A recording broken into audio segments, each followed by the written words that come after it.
Aku je foto je, aku pengen nak foto juga je. Mana sini?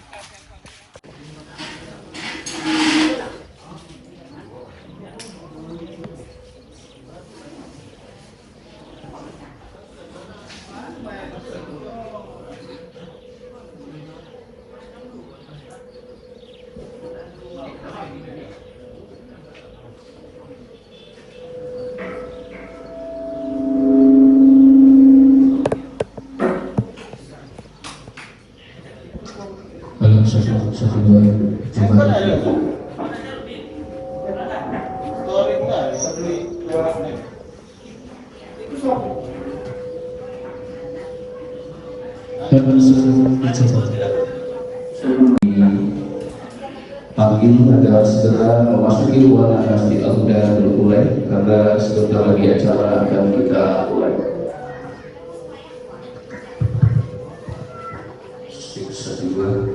Satu dicoba. Satu.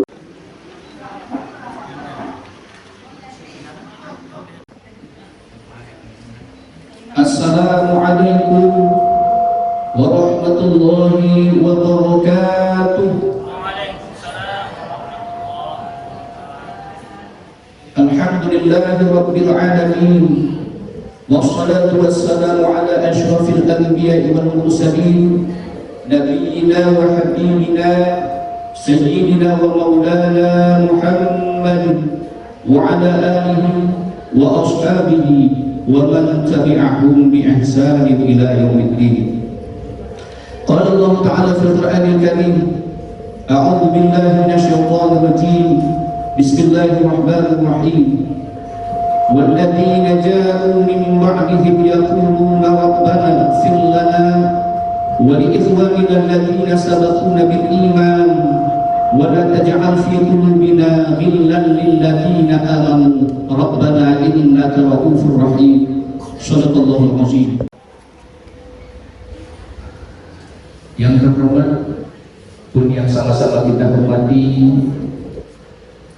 para tuan guru, para tuan-tuan khalifah, para guru-guru agama yang berhadir pada sore yang berbahagia ini, dan yang sama-sama kita hormati serumpun keluarga besar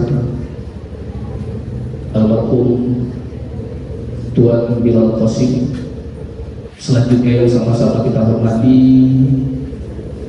para tokoh masyarakat yang berhadir pada kesempatan yang berbahagia ini, pun yang sama-sama kita hormati para hadirin wal hadirat rahimakumullah.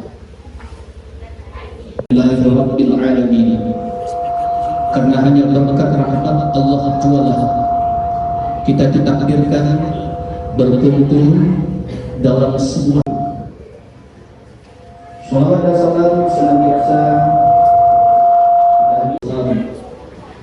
ya Habibullah Muhammad ibn Abdullah sallallahu alaihi wasallam, sebagaimana sabda beliau, jayyidu majalisakum bi sholati alayya fa inna akan menjadi cahaya kelak di hari kiamat. Allahumma sholli ala sayyidina, Allahumma sholli wa sallim wa barik ala sayyidina wa maulana Muhammad wa ala alihi wa ashabihi ajma'in.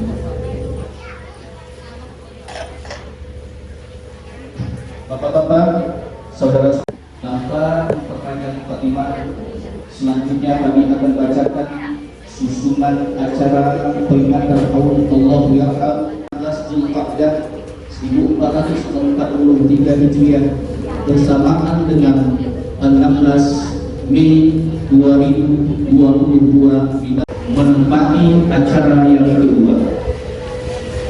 Yang ketiga, sambutan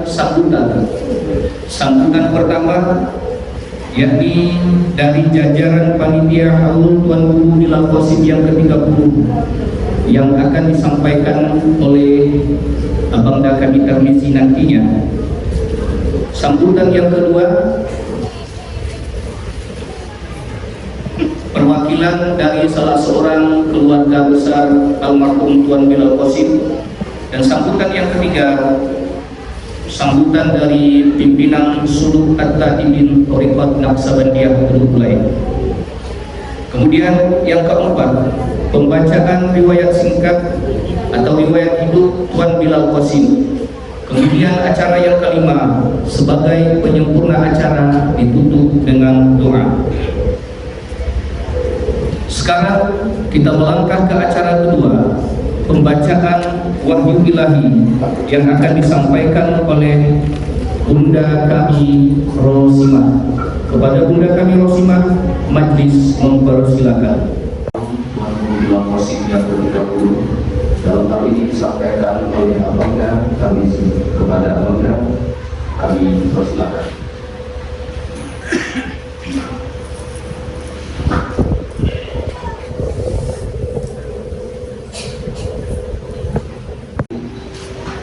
Assalamualaikum warahmatullahi wabarakatuh.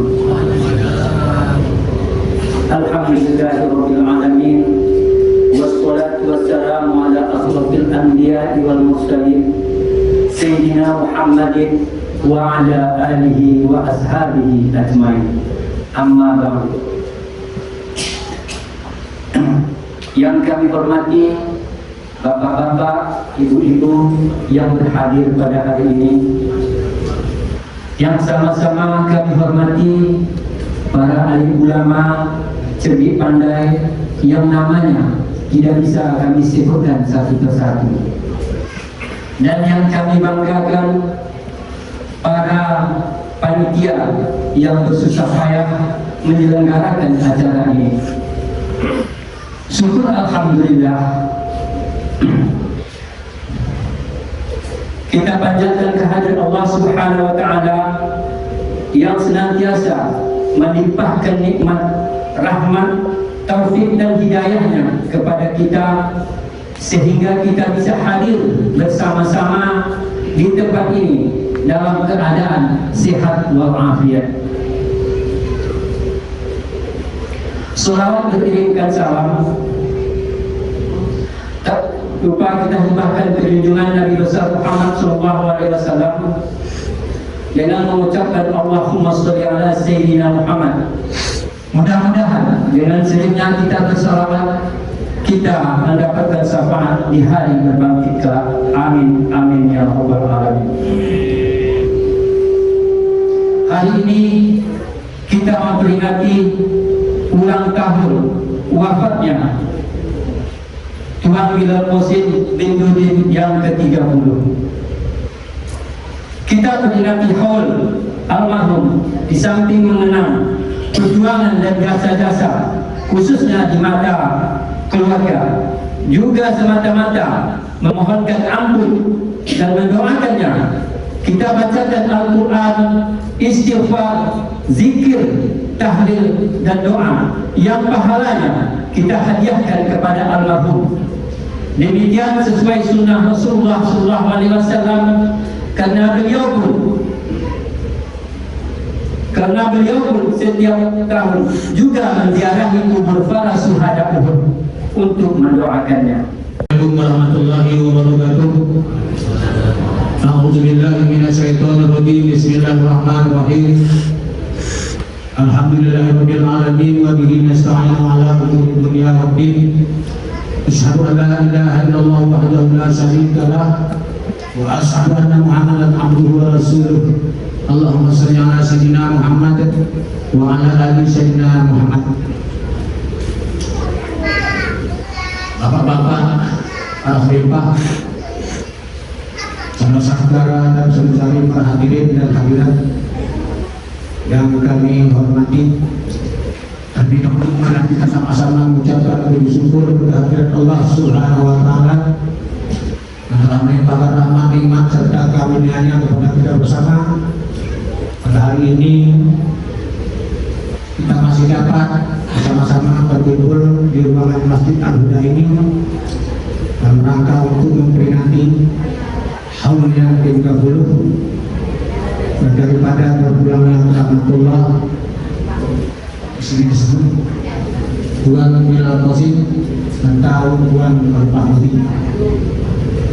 Selawat serta salam kepada junjungan kita Nabi besar Muhammad sallallahu alaihi wasallam dengan melafazkan Allahumma shalli ala sayyidina Muhammad wa ala ali sayyidina Muhammad. Mudah-mudahan dengan itu kita akan berkah Allah Subhanahu wa taala dan mudah-mudahan mendapat syafaat besok pada hari kiamat.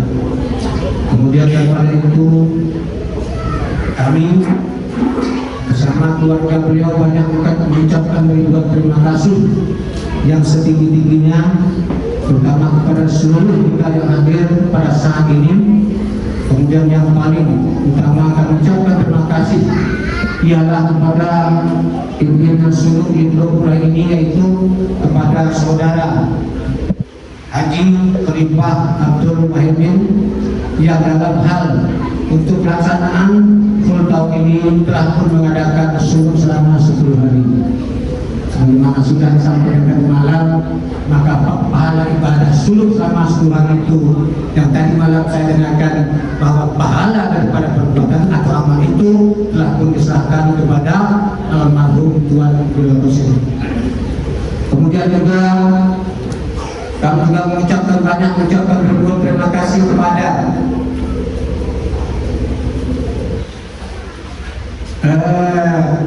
Persatuan Khatmul Quran Paripahan Darat yang untuk kali ini pada full tahun ini telah pun menghadiahkan pahala Al-Quran sebanyak 5 khatam.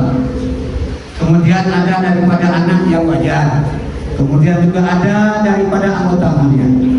Kemudian kami juga sangat mengucapkan terima kasih banyak kepada seluruh anggota Amaliyah yang ada di desa Tulukula ini, karena di tahun-tahun belakangan ini maka anggota-anggota dari Amaliyah dan Persatuan Amaliyah inilah yang sebenarnya bertanggung jawab untuk pelaksanaan peringatan HUL beliau. Dan seterusnya saya juga sangat banyak mengucapkan terima kasih kepada kita semua yang hadir ini, yang pada hari ini mungkin juga kita akan membacakan kalimat-kalimat thayyibah. Mungkin kita ditutup dengan doa nanti sama-sama kita mendoakan almarhum. Mudah-mudahan saja segala apa yang dilakukan selama hidupnya, mudah-mudahan amal yang baik yang dilakukan selama hidupnya diterima oleh Allah Subhanahu wa taala, dihapuskan kesilapan dan kesalahannya. Kemudian daripada itu kami juga mohon maaf yang setinggi-tingginya kepada bapak-bapak dan saudara. Mungkin di mana-mana di sini ada kedapatan kekurangan, kelemahan, kesalahan serta kesilapan dari kami daripada keluarga almarhum, baik itu tempat yang kurang menyenangkan, apakah itu mungkin ada nantinya makanan yang disuruhkan, minuman yang akan diberikan yang tidak memuaskan. Kemudian segala kesalahan itu mohon kami dimaafkan. Saya rasa cukup sekali itu. Billahi taufiq wal hidayah. Assalamualaikum warahmatullahi wabarakatuh. Alhamdulillah nahmaduhu wa nasta'inuhu wa nastaghfiruh wa na'udzu billahi min shururi anfusina wa min sayyiati a'malina.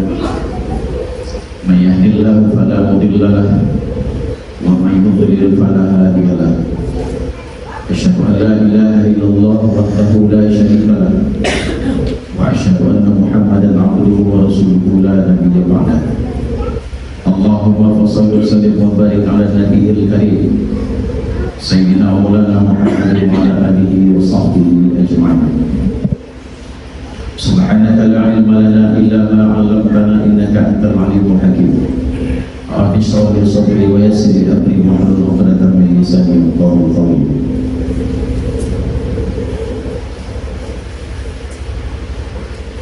Masyaallah hadirin, panitia pelaksana haul Allah yarham Tuan Guru kita beliau dosen yang 30, tuan-tuan para khalifah, para jemaah, bapak-bapak yang hadir pada kesempatan siang hari ini dalam rangka dua momen sekaligus. Pertama adalah haul Allah yarham Tuan Guru kita sekaligus penutupan suluk selama 10 hari.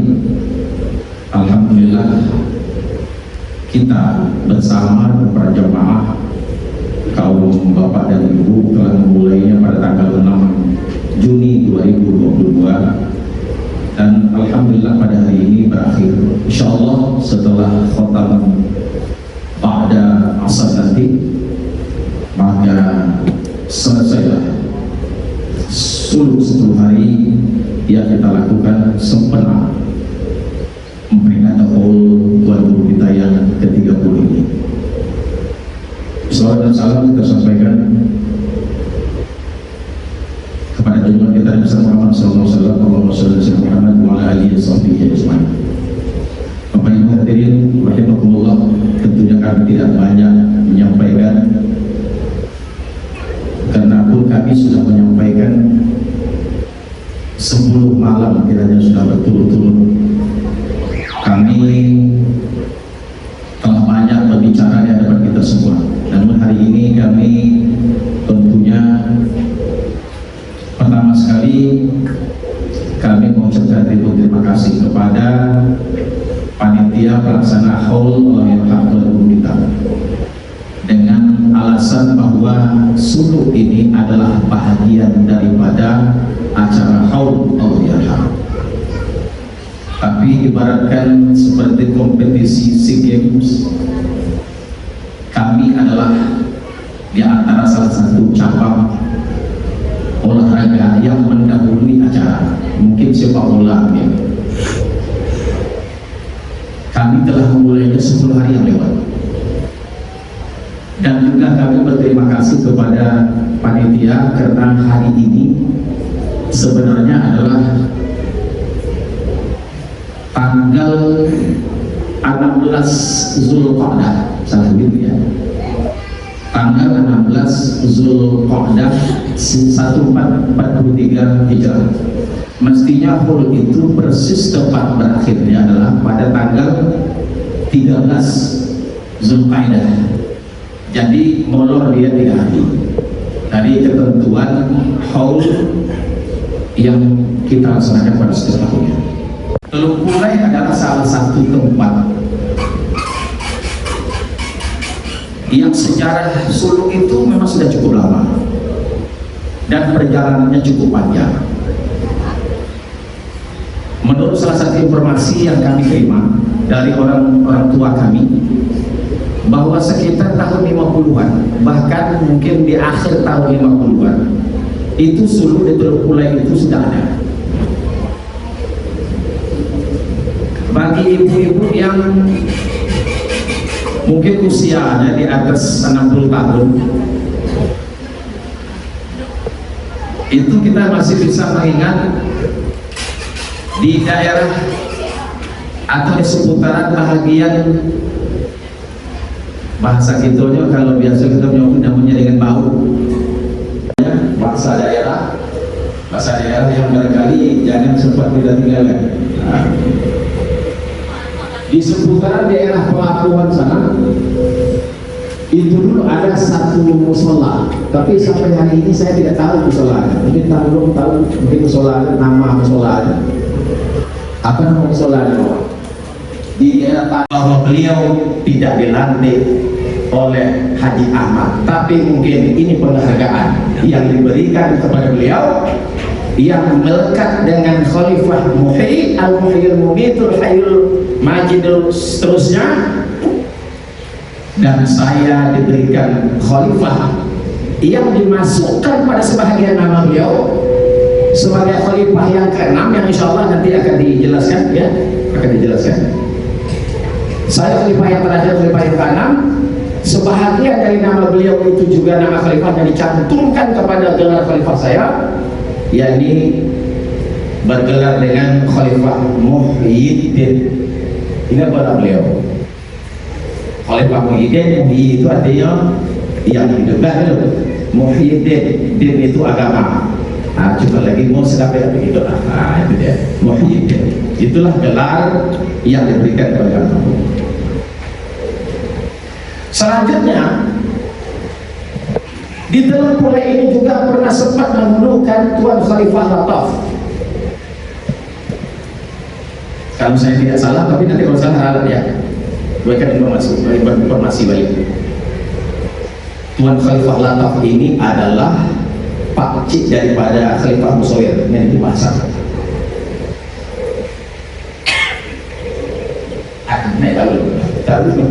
Cuma tahu cito lah gitu ya. Ya saya pakai cito. Makanya kalau salah nanti tolong diperbaiki.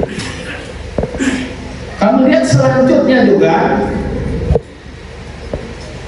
di tahun mulai ini pernah juga menyuluhkan sampai pengangkatan musyid pengganti daripada almarhum Abil Qasim, yakni Kiai Abdul Karim bin Syekh Syiharun bin Syekh Abdul Rahman Al-Khalidi Al-Syafi'i.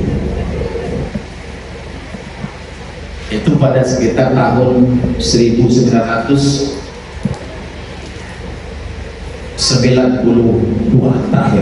terakhirnya Tuan Kiai menurunkan sini 1992 sekaligus pengangkatan musyid sebagai penerus. Saya penerus, saya terus sebagai penerus almarhum guru kita Tuan Del Qasim. Sampai hari ini bahwa daerah Teluk Bulai ini adalah musyid yang memang dari awal ditauliahkan oleh Tuan Kiai Abdul Karim, maka menempati posisi musyid di sini adalah yang pertama adalah Khalifah Abdul Ghani, kemudian yang kedua sebagai musyid yang ditauliahkan adalah Tuan Bilal Qasim Al-Muhi Al-Khalidi An-Naqsabandi. Itu yang dua orang ini. Kalau Khalifah Lataf tadi cuma dia datang menyuruhkan saja, tapi tidak diberikan wilayah tentang pengangkatan musyid di daerah ini. Masyaallah hadirin Bapak Ibu dirahmati Allah Subhanahu wa taala. Sedikit saya ingin menggambarkan kepada kita semua bahwa beliau ini adalah salah seorang ulama yang membidangi bidang studi yang menjadi kebutuhan fardu ain bagi masyarakat. Atau apa kata Imam Ghazali? Sesungguhnya ada 3 bidang studi pokok dan hukumnya fardu ain dituntut oleh setiap individu. Yang pertama adalah ilmu fikih, ilmu fikih. Kalau dulu namanya BK. Yang kedua ilmu kalam, ilmu akidah. Kalau orang sekini namanya teologi Islam, ilmu tauhid, ilmu membicarakan tentang akidah. Yang ketiga adalah ilmu tasawuf, yang di dalamnya adalah ilmu sunnah. Maka beliau mempunyai ketiga ilmu ini. Beliau sampai menguasai ilmu zahir, ilmu syariat, ilmu fikih, dan beliau juga mengajarkan ilmu tauhid, dan juga sekaligus penghujung akhir hidup beliau menekuni bidang studi ilmu tasawuf. Kebutuhan pokok yang disampaikan oleh Imam Syafi'i, oleh Imam Ghazali, maka keparipurnaan itu dimiliki oleh beliau. 3 bidang studi ini diajarkan kepada kita semua. Oleh karena itu masyarakat Teluk Bulai, Bapak Ibu, cukup terhutang budi pada beliau. Kono itu kok adalah generasi yang kesekiannya yang menjadi murid beliau. Atuk kita dulu menjadi murid beliau. Atuk saya, emak saya, ayah saya itu murid beliau. Sampai kepada kita.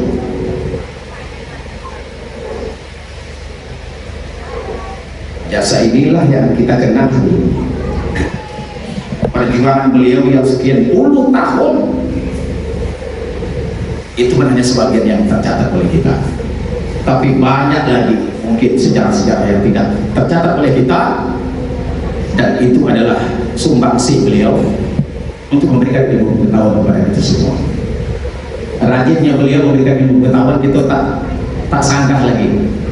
Malam-malam mengajarkan ilmu pengetahuan sampai sekarang saya kitab yang diajarkan beliau kepada para jemaahnya malam mengaji itu saya punya. Ya majlis ada namanya Kifayatul Ulam Sabilul Muhtadi karang Syekh Muhammad Arsad bin Abdullah Al-Banjari. Maniatul usolli.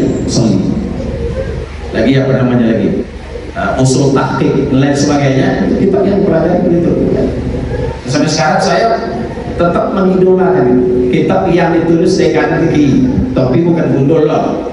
Kalau ini kan gundul ya, aku bermain kitab gundul yang tidak baris bahasa Arab. Kalau saya tak sanggup dah. Yang saya sanggup cuma dengan gigi itu tulisannya tulisan Arab memang, tapi bahasa kita bahasa Arab lain akan gitu kan. Kita terulang lagi gitu. Nah, kadang sama caranya Tuan Syekh Ismail Al-Minangkabawi pengarang kitabnya, kunci kitabnya Kifayatul Ulama, memadai untuk budak-budak, tapi kita pun tak sanggup kita belajar, tak sanggup kita mengamalkannya. Siapa nih beliau nih pengarang kitab Kifayatul Ulama nih? Beliau adalah pangkat atuk daripada Tuan Syekh Abdul Wahab Al-Khalil Sabandi secara urutan kekhalifahannya. Beliau ini adalah salah satu murid daripada Tuan Syekh Abdullah Afandi. Tuan Syekh Abdullah Afandi itu muridnya adalah Tuan Syekh Sulaiman Al-Qarimi. Tuan Syekh Sulaiman Al-Qarimi itu muridnya Tuan Syekh Sulaiman Sudi. Tuan Syekh Sulaiman Sudi itu muridnya Tuan Syekh Abdullah Al-Sabandi. Tuan Syekh Wahab Al-Sabandi itu muridnya adalah Tuan Syekh Muhammad Daud Al-Sabandi. Tuan Syekh Muhammad Daud itu muridnya adalah Tuan Kiai Abdul Karim. Tuan Kiai Abdul Karim bin Sidi Syahadul. Tuan Kiai Abdul Karim itu muridnya adalah tuan guru kita Bilal Qasim. Jadi saya cuma bisa mengurutkan sanadnya yang saya tahu, cuman yang bisa saya urut sanadnya lewat Tuan Kiai. Kalau sanad daripada Atuk Limadoni saya tak dapat, sampai hari ini saya tak dapat mengurutnya. Bilal Qasim itu dilantik khalifahnya oleh Abdul Ghani. Tuan Khalifah Abdul Ghani ini sampai hari ini saya tidak mendapatkan penjelasannya khalifah siapakah beliau ini. Nah, saya tanya sama Haji juga belum dapat jawaban. Sama beliau ada di sini. Beliau tidak ada jawaban yang pasti. Khalifah siapakah almarhum punya Khalifah ini tak tahu. Mentok dia. Tapi yang bisa saya urut sanadnya ke atas, insya Allah bukunya kita punya catatan sampai kepada Nabi Muhammad SAW. Dari beliau ke Tuan Kiai Abdul Karim, naik lagi ke atas kepada Syekh Muhammad Daud, naik ke atas lagi Tuan Syekh Abdul Sabandi, naik lagi ke atas kepada Tuan Syekh Sulaiman Sudi, naik lagi ke atas sampai kepada Tuan Syekh Sulaiman Al-Taimi, naik lagi ke atas sampai kepada Tuan Syekh Abdullah Afandi. Dan Tuan Syekh Abdullah Afandi inilah mursyid yang pertama yang mengijazahkan khalifahnya. Sebelum itu tidak ada ijazah. Kenapa bisa terjadi begitu? Karena banyak terjadi penyelewengan oleh mursyid-mursyid yang tidak bertanggung jawab, yang mengajarkan suluk, tapi sebenarnya mereka adalah orang-orang yang ingin menipu persulukan itu sendiri. Akhirnya kebijakan Tuan Syekh Abdullah Afandi dibuatlah pakai ijazah. Maka setiap mursyid yang menyulukan, dia mesti ada punya ijazah yang bisa kita urut sanadnya ke bawah, dan kita tahu dari bawah sampai kepada Rasulullah Sallallahu Alaihi Wasallam. Masyaallah hadirin Bapak Ibu dirahmati Allah Subhanahu Wa Taala. Tentunya kita bermohon kepada Allah Subhanahu Wa Taala agar perjuangan beliau ini bisa ditoikan bersama. Tapi saya ini koreksi lah ya, bukan protes, nah koreksi. Assalamualaikum warahmatullahi wabarakatuh. Bismillahirrahmanirrahim. Riwayat ringkas hidup almarhum Tuan Bilal Qasim.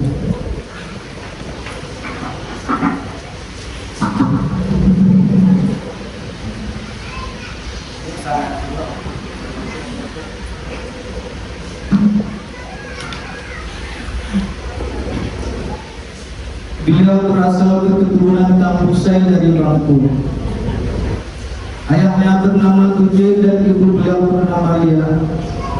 Tuan Bilal Qasim diperkirakan lahir pada tahun 1337 Hijriah bersamaan 1919 Masehi di Babussalam. Pada saat itu beliau lahir ibunya dalam keadaan sakit. Dalam keseharian ibu beliau ini juga adalah seorang guru ngaji, juga juga mengajarkan lagu dan berzanzi. Banyak muridnya, bahkan zuriat tuan guru juga ada yang belajar dengan beliau. Namun kondisi sakit ibu beliau ini dari hari ke hari semakin parah. Maka terpaksalah beliau dan ibu beliau dipindahkan dari Pasiran menuju ke suatu tempat yang bernama Alur Gadung Gilir. Di sini pun beliau belum tampak ada perubahan yang baik, yang akhirnya dipindahkan pada seberang Alur Gadung, namanya Sungai Mati. Di tempat inilah ibu beliau dirawat, namun takdir berkata lain. Sakit yang diderita inilah yang menjadi sebab ibu beliau berpulang ke rahmatullah. Inna lillahi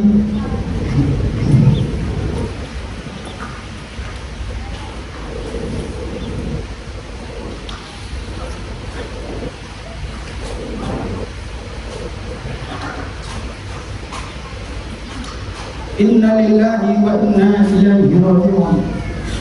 Demikian sekilas tentang ibu beliau. Sebelum itu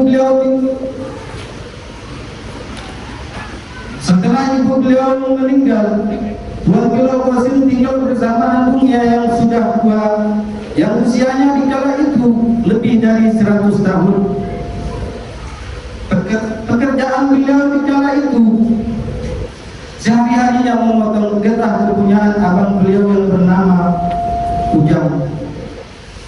Tiap-tiap 1 minggu getah ini dijual, dan hasil penjualan getah ini yang digunakan untuk belanja beliau sehari-hari. Setelah beberapa bulan pekerjaan ini beliau jalani, kemudian pindahlah beliau ke rumah abang beliau di Alur Gadung. Hanya beberapa bulan saja beliau pindah ke rumah abang beliau. Andung beliau berpulang ke rahmatullah. Inna lillahi wa inna ilaihi raji'un.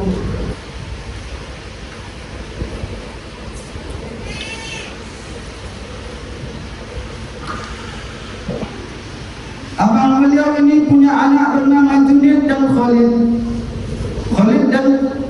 Junid dan Khalid setiap hari pergi ke Tanjung Selamat untuk sekolah. Beliau ikut pula pergi ke Tanjung Selamat karena ayah beliau ada di sana. Kemudian tinggallah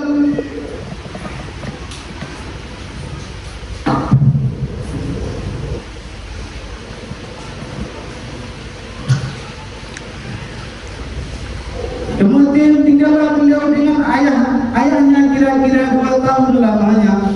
Setelah itu ikut pula beliau dengan uaknya yang bernama Rasid. Rasid adalah uak dari pihak ibunya. Umur beliau pada masa itu kira-kira 12 tahun. Tidak berapa lama pindah pula lah uaknya ini ke suatu tempat yang bernama Bukit Rata di dekat perkebunan Belanda di Bulu Telang.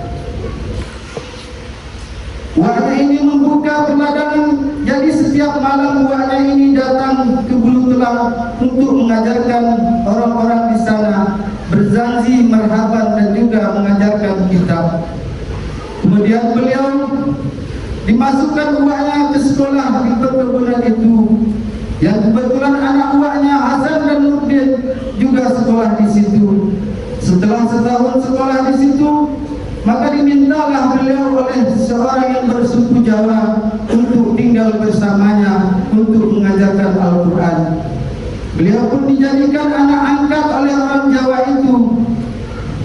Bahkan di tempat orang Jawa itu pula lah beliau dikitabkan. Seiring dengan berjalannya waktu, beliau tinggal dengan orang Jawa ayah angkatnya itu. Beliau juga bekerja di perkebunan itu dan bergaul dengan orang-orang Jawa, sehingga bahasa keseharian beliau pun bahasa Jawa. Selama 3 tahun beliau di sini hingga hilanglah bahasa Melayunya. Bahkan datang ke Basilan susah hendak berbahasa Melayu. Karena sudah terbiasa berbahasa Jawa, beliau bersilam untuk berkunjung ke tempat uaknya. Anak uaknya bernama Anas dan Hasan. Dikala itu bersekolah di Langkat, Anas dan Hasan selama menempuh pendidikan sudah pun pandai berbahasa Arab sehingga membuat tercengang beliau mendengarnya. Berkata di dalam hatinya, awak jangankan bahasa Arab, bahasa awak pun sudah payah.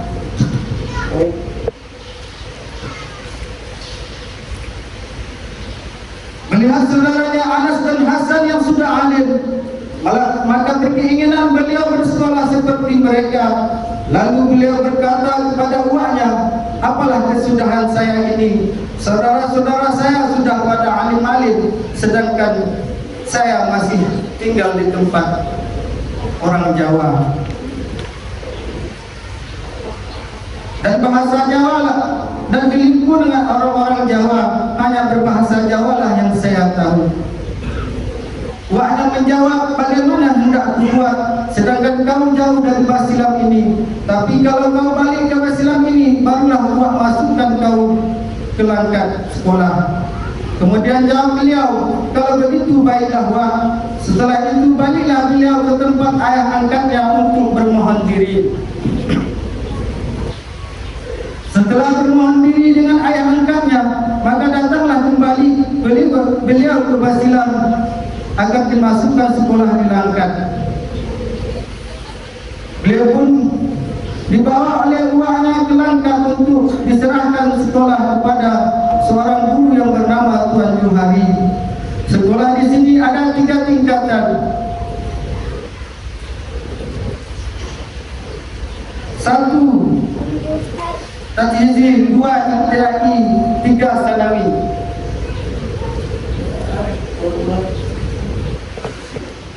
Ibtidai 4 kelas dan Sanawi ada 5 kelas.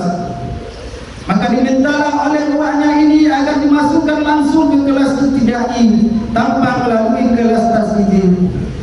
Sedangkan beliau ini belum pernah sekolah di sini karena uaknya ini kenal dengan guru-guru di sini, terlebih-lebih kepada guru kepalanya, yaitu Syekh Abdullah Hafizuddin lulusan Mesir. Karena anak uaknya sudah 2 orang di Sanawi, Anas dan Hasan. Sebelum beliau masuk ke kelas Ibtidai, beliau dites membaca Al-Quran sebanyak 1 lembar, yaitu Juz Qala al-Mala'ul Lazim. Sedangkan juz ini belum pernah beliau pelajari. Pada saat itu kaji beliau baru Wa'iza Sami'u.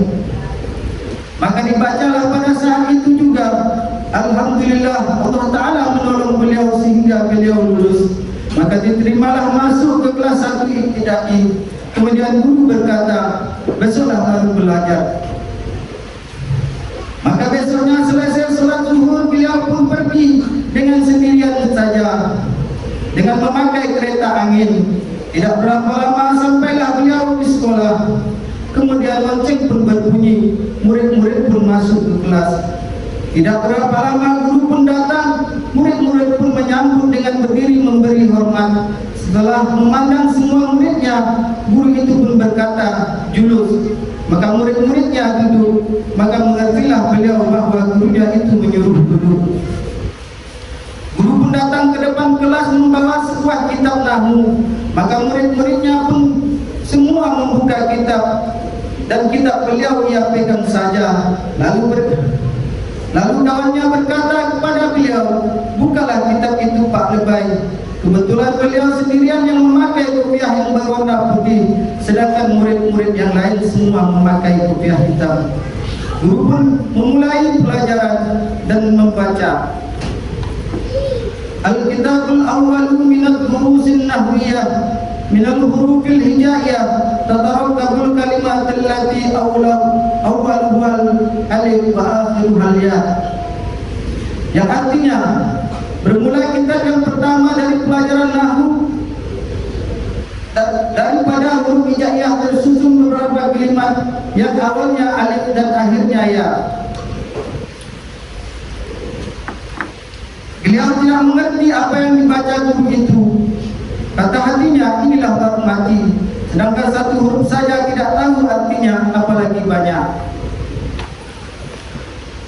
Kebetulan yang mengajar pelajaran nahwu adalah Tuan Johari. Maka beliau ini terus belajar sehingga sampai tahun 1 tahun, tetaplah berulang setiap hari dari Basilam ke Langkat. Di Basilam beliau tinggal dengan uaknya bersama Udhuruddin. Kemudian tidak berapa lama pindah lagi ke sebuah rumah milik istri muda uaknya yang bernama Zainab. Rumah ini kosong, disitulah beliau tinggal sendirian. Kalau beliau hendak makan, maka beliau pergi ke rumah kakak beliau yang bernama Tika. Dan beliau setiap hari dan beliau setiap waktu tetap ke madrasah, sholat serta membantu Bilal sholawat dan azan. Dan tuan guru pada masa itu adalah Tuan Syekh Haji Jabal, ayah Fakih Khalid.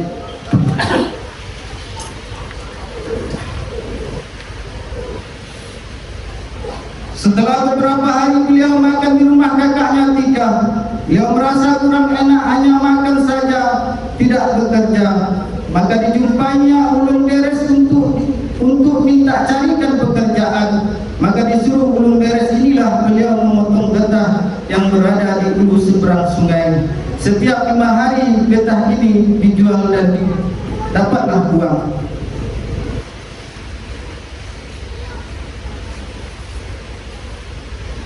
Setelah itu pergi beliau ke rumah kakak tingkahnya untuk makan.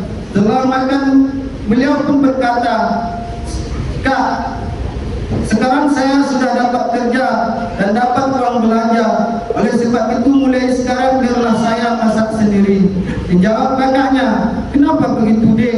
Kata beliau, "Sekarang saya sudah banyak kerja, jadi tidak sempat lagi datang ke sini. Jadi biarlah saya masak sendiri."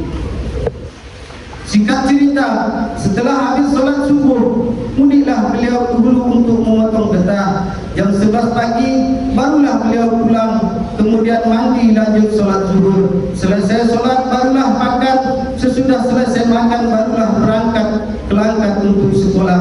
Inilah keadaan beliau setiap hari. Masak waktu subuh jam 3, sekali masak untuk 2 kali makan.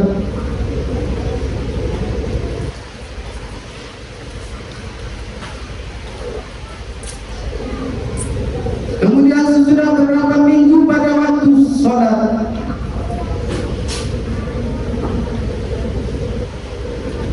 kebetulan beliau berdekatan dengan menantu Tuan Guru sehat, Syekh Haji Jabal, namanya Saruji. Berkata Saruji, "Kau sabar waktu naik ke atas sholawat dan azan. Kalau begitu masuklah kau jadi Bilal." Maka dijawab oleh beliau, Saya ini ilmu tak adengah. Engah kan tahu, saya dulu tinggal sama orang Jawa. Sekarang inilah saya baru balik. Entah kemanalah saya hendak mengaji. Dijawab Engah Saruji, di Basilam ini banyak guru. Ilmu apa mau kau? Ada saja gurunya. Tapi belajar itu pakai biaya lah. Engah Saruji menjawab, "Tak usah kau takut, aku jamin kau tak bayar." Setelah itu pergilah Engah Saruji melapor kepada Tuan Guru. Singkat cerita, maka diterimalah oleh Tuan Guru beliau untuk menjadi Bilal. Pada masa itu Bilal ada 2 orang, satu Bilal Naim, 2 Bilal Qatib, dan masuklah beliau, jadilah 3 orang, dan ditugaskanlah giliran jaga waktu seminggu 1 kali 1 orang. Begitulah keadaan beliau, berulang ke seberang memotong getah, berulang ke madrasah menjaga waktu, dan berulang ke Langkat untuk sekolah. Pada suatu subuh terlambatlah beliau bangun dan tidak sempat bang awal. Kemudian selesai sholat subuh, maka dipanggillah beliau oleh Tuan Guru. Lalu beliau bertanya, "Mengapa kau tidak bang awal tadi Sim?" Maka dijawab oleh beliau, "Minta izin Tuan, saya tadi tertidur." Pada itu bertanya lagi, "Di mana kau tidur?" Dijawab lagi oleh beliau, "Di lorong tembusai Tuan." "Kalau begitu pindah sajalah kau ke madrasah ini. Di sini kau makan dan jaga waktu baik-baik." Dijawab oleh beliau, baiklah Tuan. Dan berkata dalam hatinya, inilah baru dapatkan, tidak memasak lagi. Maka beliau pindahlah petang itu juga. Setelah beliau pindah ke madrasah, beliau tetap bekerja memotong getah pada waktu pagi. Untuk hasil memotong, uang hasil memotong getah tidak lagi untuk membeli beras, maka dapatlah uang itu untuk membeli baju dan kain. Singkat cerita, maka mulailah beliau mengaji kepada guru yang bernama Amit. Guru ini kerjanya memasang lampu madrasah pada tiap-tiap petang hari. Maka tergelarlah ia Amit lampu. Waktu berjalan,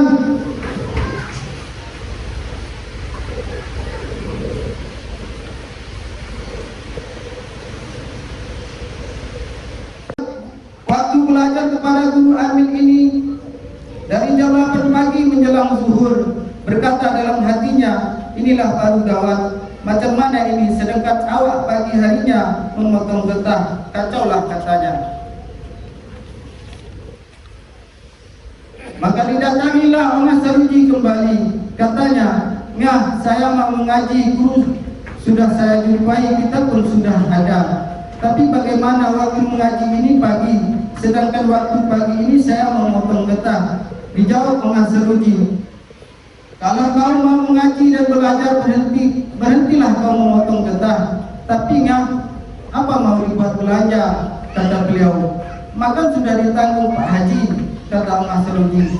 "Tapi Ngah, awak ini merokok, apa mau dibelikan rokok nanti? Kerjakan sajalah perintah Allah, tentu dijamin rezeki," kata Mas Saruji. Akhirnya beliau berhenti memotong getah dan beliau belajar dan mengaji kepada guru yang satu kepada yang lainnya. Beliau belajar kitab dengan guru Amit lebih kurang setengah tahun. Kemudian setelah berhenti dengan guru Amit, pergi pula mengaji kitab Usuluddin kepada Khalifah Ali Tambusai. Kitab yang dikaji adalah kitab Miftahul Jannah. 3 bulan lamanya beliau mengaji dengan Khalifah Ali Tambusai ini. Kemudian mengaji pula dengan guru Matian, yaitu belajar nahwu dan shoroh. Tahlil. Inilah nama-nama khalifahnya. Inilah nama-nama khalifah yang dilantik oleh beliau. 1. Tuan Rais bin Munjalil bergelar Khalifah Ridwan, dilantik pada tanggal 9 Desember 1988. 2. Tuan Hajar bin Ibrahim bergelar Khalifah Mukhlis, dilantik pada tanggal 7 November 1989. 3. Tuan Karim bin Subuh bergelar Khalifah Hamdani, dilantik pada tanggal 7 November 1989.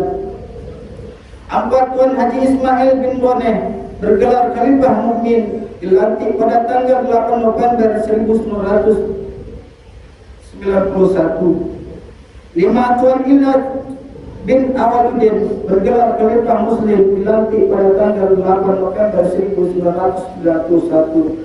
6. Tuan Haji Abdul Muhaimin bergelar Khalifah Muhyiddin, dilantik pada tanggal 15 November 1991. Dan 1 orang yang mendapat tahlil, yaitu Mamanda Haji Ramli. Maka beliau pun jatuh sakit. Akhirnya beliau dipanggil oleh Allah. Selanjutnya dalam rentang waktu lebih kurang 3 bulan, maka datanglah Tuan Guru Kiai Karim ke Teluk Bulai untuk melantik khalifah sekaligus mengangkat Tuan Haji Abdul Muhaimin sebagai penerus melanjutkan persulukan yang saat itu juga diamanahkan oleh Tuan Guru Karim kepada Tuan Muallim Abdul Rahman sebagai pembimbing, Tuan Haji Abdul Muhaimin sebagai mursyid, tepatnya pada tahun 1992. Alhamdulillah, rumah persulukan Tarekat Naksabandi ini juga tetap aktif hingga sampai sekarang.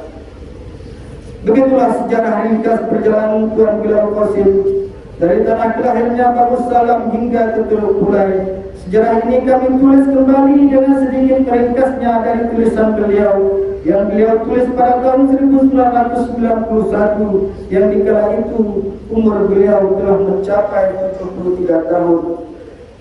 Dan pada umur 73 tahun, tepatnya pada hari Sabtu tanggal 13 Zulkaidah 1412 Hijriah bersamaan 16 Mei 1992 beliau berpulang ke rahmatullah. Innalillahi wa inna ilaihi raji'un. Demikian sejarah singkat perjalanan hidup beliau yang dapat kami sampaikan. Mudah-mudahan apa yang kita laksanakan ini mendapatkan kebaikan dari Allah untuk kita semua, dan ilmu yang diajarkan kepada kita semua niscaya menjadi amal jariah untuk beliau.